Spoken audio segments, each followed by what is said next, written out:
साध संगत जी,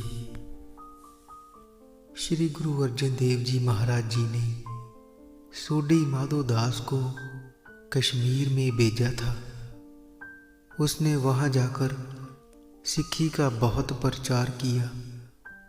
जिसने जो भी इच्छा प्राप्त की उसमें श्रद्धा धारण कर गुरु जी पर श्रद्धा धारण कर ली।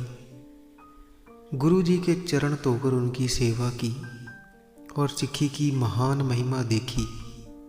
शब्द पढ़कर महान महिमा करवाते थे और गुरु जी हित वर्ताकर पाप दूर करते थे और कीर्तन सुनकर सुख प्राप्त करते थे। इस तरह सिक्खी का बहुत विस्तार हुआ। सभी नाम सिमरन का जाप करने लगे। एक तो मुंह मांगी मुरादें पाते थे और दूसरा आसान मार्ग देखते थे। तीसरा इस तरह सब लोगों का भला होता था और गुरमत को ऊंचा समझते थे। ब्राह्मण आदि सब सिक्खी को अंगीकार करते थे। दसवंध देकर गुरु जी को कार भेंट अर्पण करते थे। हजारों घर गुरु जी के सिख हो गए।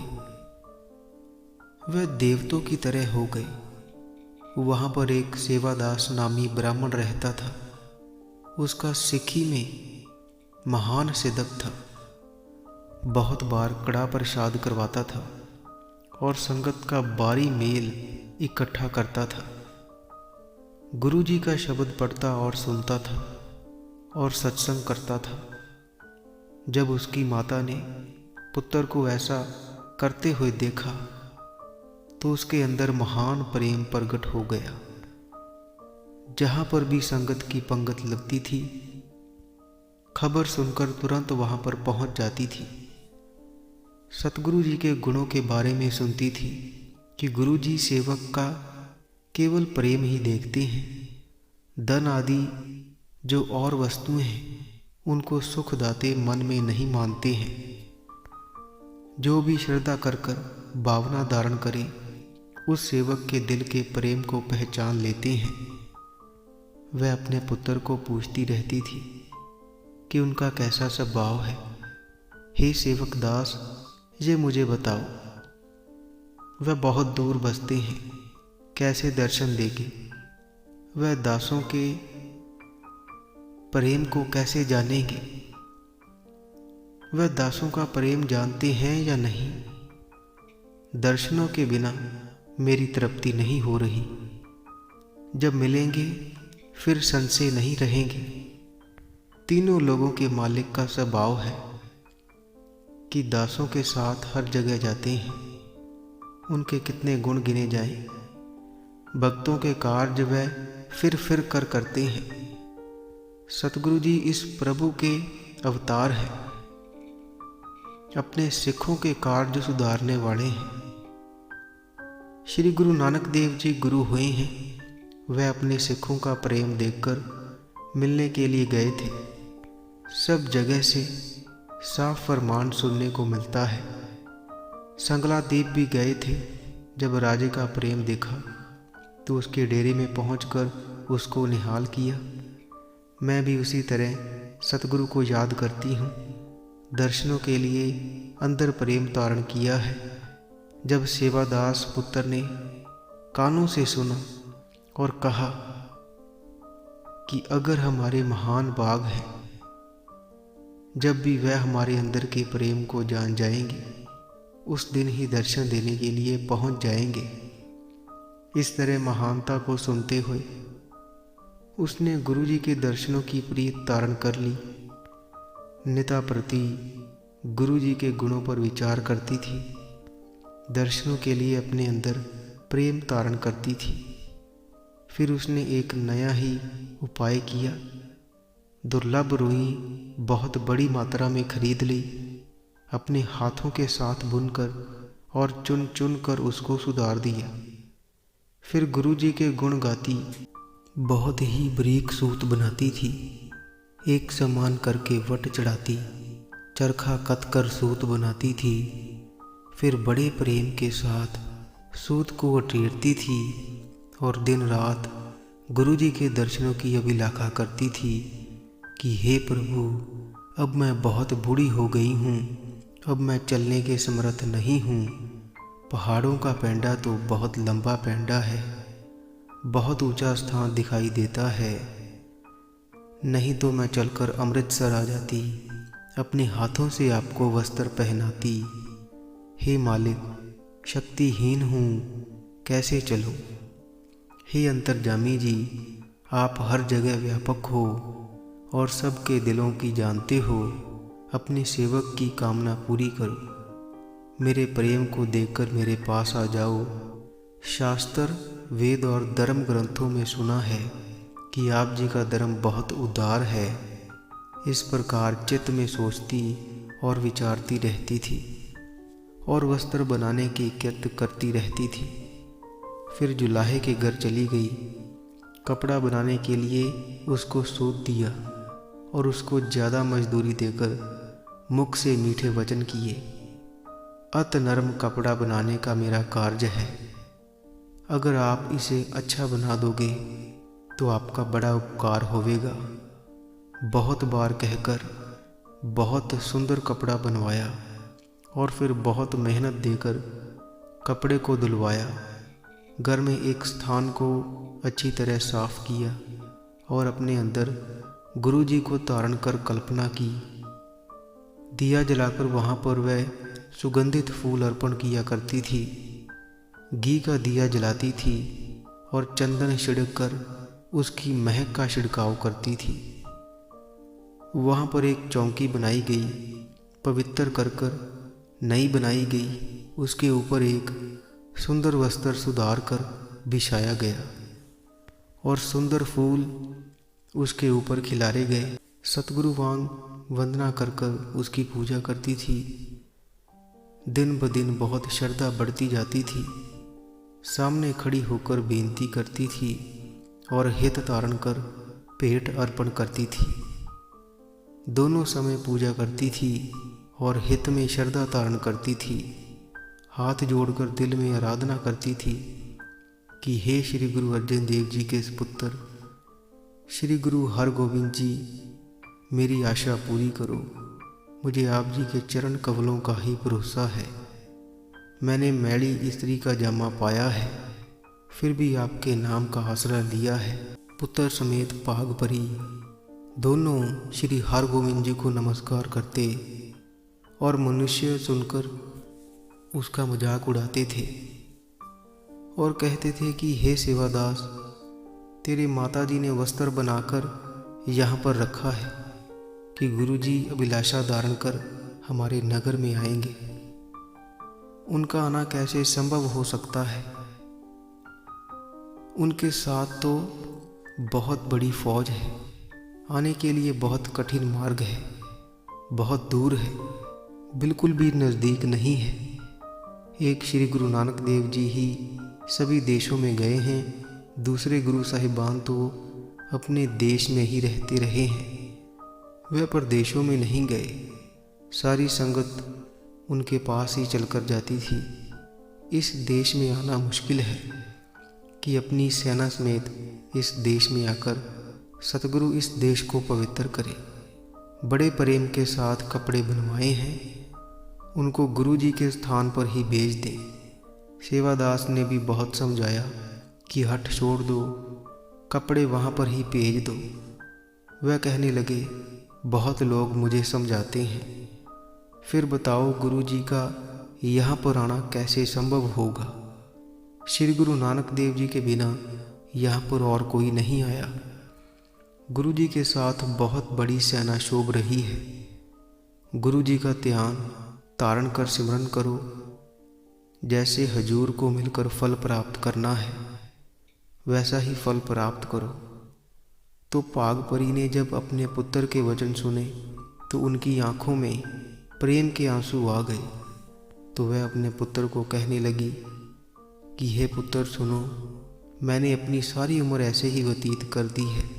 अब मेरे अंदर गुरु जी के दर्शनों की इच्छा हुई है।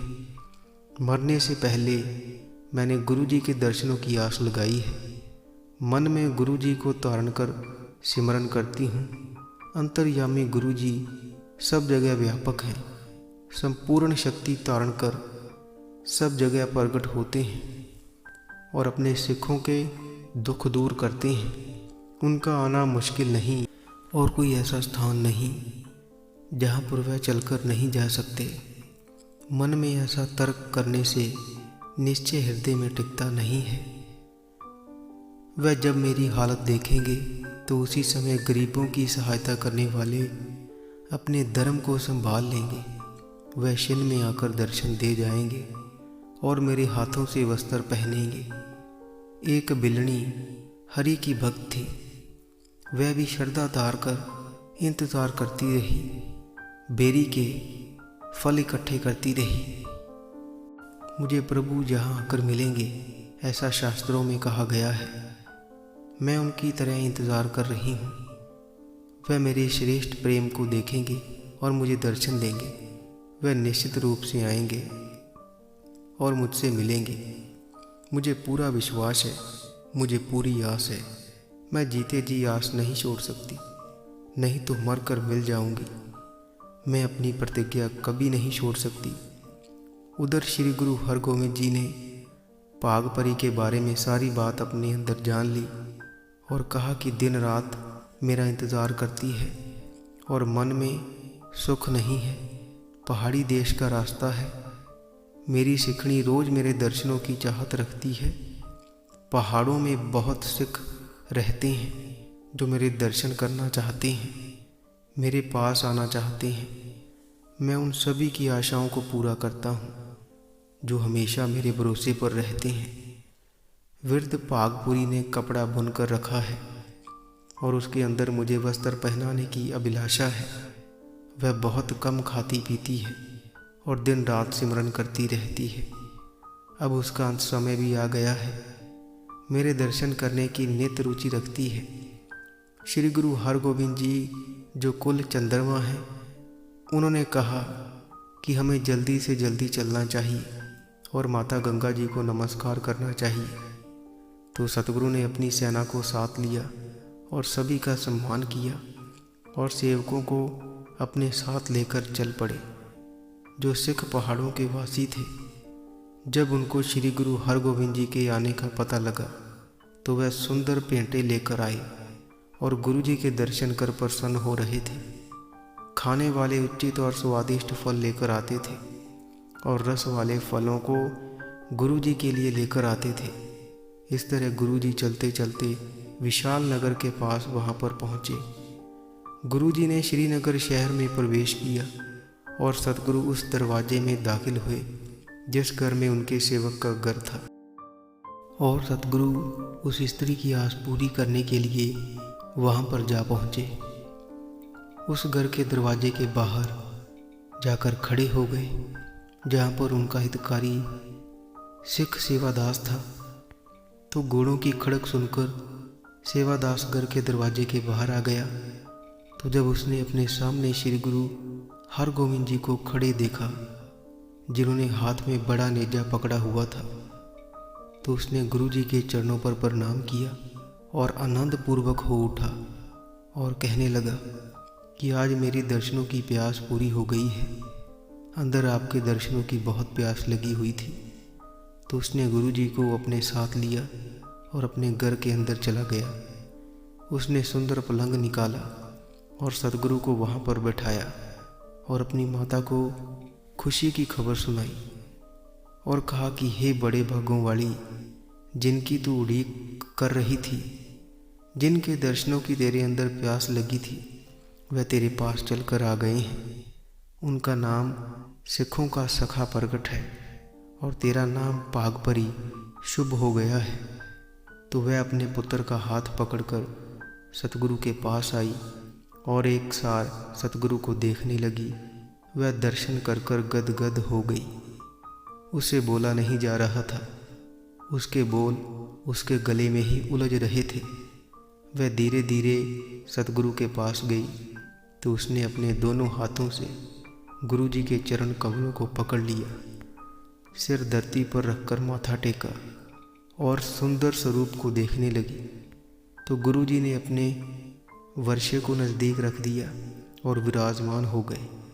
तो कुछ समय का धीरज धार कर वह बोली कि मैंने यह सुना था कि जिसकी भी सतगुरु से लगन लग जाती है उसका अपने गुरु के दर्शनों के साथ प्रेम पड़ जाता है और दूसरे रस दूर हो जाते हैं, उसको फिर निश्चय प्राप्त हो जाता है। जगत में यह बात सब जग कहता है। यह बात अब मैंने पृथक कर ली है। हे सतगुरु जी, अब मैंने आपके दर्शन किए हैं, मैं आपसे बलिहारे जाती हूँ। उसने जो बड़ी माला अपने हाथों से बनाई थी वह सतगुरु को डाल दी। मैं अपने घर में आपकी पूजा करती हूँ और जहाँ पर आपका स्थान बना हुआ है वहाँ पर हर रोज़ सफाई कर कर आपको हार चढ़ाती हूँ। मेरी ये पूजा सफल हो गई है। अब मैंने आपके दर्शन कर लिए हैं। तो यह सुनकर सतगुरु बोले कि तुमने महान प्रेम किया है और मेरे लिए सुंदर वस्त्र बनाए हैं। और सतगुरु ने कहा कि उन कपड़ों को पहनने के लिए मैं यहाँ पर चलकर तुम्हारे पास आया हूँ। तो माई पागपरी ने चित्त में हैरान होकर और प्रसन्न होकर कहा कि यह बात मैंने आप में आश्चर्य नहीं देखी है। आप सदा ही ऐसा करते रहे हो। आप कभी भी जात विजात नहीं विचार करते। आप स्त्री पुरुष धन यह सब नहीं देखते और जिसके हृदय में प्रेम होता है आप उसको परख लेते हो। नहीं तो मैं माड़ी मत वाली मलिन हूँ, लेकिन आप पहाड़ों के इतने पैंडे चलकर मेरे पास मुझे दर्शन देने के लिए आए हो। आप अपने सिखों की परवाह करते हो, संगत की परवाह करते हो और आपने मुझे दर्शन देकर निहाल किया है। एक गरीब को अपनी कृपा के रस के अंदर रंगा है। आप जी की उस्तत मैं कैसे बयान करूं? मैं थोड़ी मत वाली इतना भी नहीं जानती। पापियों को तारने वाला आपका नाम है। आप प्रेम देखती हो, फिर चाहे वह नर हो या फिर नारी। आपके स्वभाव की गति बहुत अच्छी है, इसको मैंने अच्छी तरह से विचारा है। आप 9 निधियाँ और 18 सिद्धियाँ के मालिक हो और सभी को पोशाकें बख्शते हो। आप मेरे बनाए हुए वस्त्र जो कि इतनी अच्छी नहीं है उसको स्वीकार करने के लिए इतनी दूर मेरे पास चलकर आए हो। मेरी दर्शनों की प्यास बुझाने आए हो। तो उसने ऐसा कहकर सतगुरु के इर्द गिर्द परिक्रमा की। वह एक रस होकर गुरुजी को देख रही थी और उसकी दर्शनों की प्यास अभी तक खत्म नहीं हुई थी। तो वह अंदर जाकर उन वस्त्रों को लेकर आई जिसके ऊपर बहुत सुगंधी का छिड़काव किया हुआ था। उसने वह सतगुरु के आगे रख दिए और हाथ जोड़कर वंदना की। तो उसने तुरंत दर्जी को अपने पास बुलाया और गुरुजी ने अपना मेचा देने के लिए दर्जी को कहा। तो उस माई ने दर्जी को कहा कि इन वस्त्रों को अच्छी तरह बनाओ ताकि गुरुजी इसको पहने और हमारा ये जन्म सफल हो। इस तरह कहकर उसको सिलने के लिए कह दिया और पास बैठकर सिलवाया। तो फिर वृद्ध माई ने गुरुजी के चरण कमलों को धुला और जब उस जल को अपने मुख में डाला तो दिव्य दृष्टि हो गई। उसने अपना वास्तव आत्म रूप जाना और अंतर्मुखी ध्यान होकर संपूर्ण आनंद प्राप्त किया। जैसे कोई सैकड़ों सालों तक योग करे वैसे वह उन लोगों तक पहुंचने के काबिल हो गई। तो फिर उसने उस जल का अपने घर में छिड़काव किया और उस जल को अपने पुत्र सेवादास को भी सेवन करवाया और वहाँ पर डेरा करवाया और सभी तरह की वस्तुएं वहाँ पर पहुँची। सासंगत जी माई पागपरी ने अपने हाथों से सतगुरु की सेवा की। तो उस समय पूरे कश्मीर में गुरुजी के आने की खबर फैल गई थी। इस खबर को वे अपने कानों में ऐसे सुनते थे जैसे कि उन्होंने अमृत पिया हो। यह सुनकर सिख बहुत प्रसन्न हो रहे थे। अलग अलग जगह से इकट्ठे होकर सिख सतगुरु के दर्शनों के लिए आ रहे थे। तो जब सुबह हुई तो सभी वहाँ पर पहुँच गए जहाँ पर सतगुरु विराजमान थे और बहुत मीठे फल लेकर सतगुरु को अर्पण कर रहे थे और आनंदपूर्वक सतगुरु के दर्शन कर रहे थे और कह रहे थे कि जब सतगुरु हमारे लाए हुए फल श्रवण करेंगे तो हमारा जीवन सफल हो जाएगा। गुरुजी सिखों की कामनाएं पूरी कर रहे थे और सुंदर फल ग्रहण कर रहे थे। इस तरह वृद्ध माता ने जामा तैयार करवाया और अपने हाथों से गुरुजी को पहनाया। सतगुरु की शोभा देखकर माता अपने पुत्र समेत बहुत आनंदपूर्वक रही और कहने लगी कि हमारे गरीबों के घर गुरुजी आए हैं, जिनकी देवता और मनुष्य इकट्ठे होकर सेवा करते हैं। तो सारी संगत में यह बात फैल गई कि जो वृद्ध माता ने अपने हाथों से वस्त्र बनाया था, सतगुरु उसे पहनने के लिए इतनी दूर से चलकर उसके पास आए हैं। वह जामा अब गले में डलवा दिया है। तो यह सब देख सभी लोग माई पर बहुत प्रसन्न थे और कहने लगे, तानो गुरुजी हैं और तानो उनके गुरसिख हैं, जिनके अंदर अपने गुरु के लिए प्रेम पैदा हुआ है।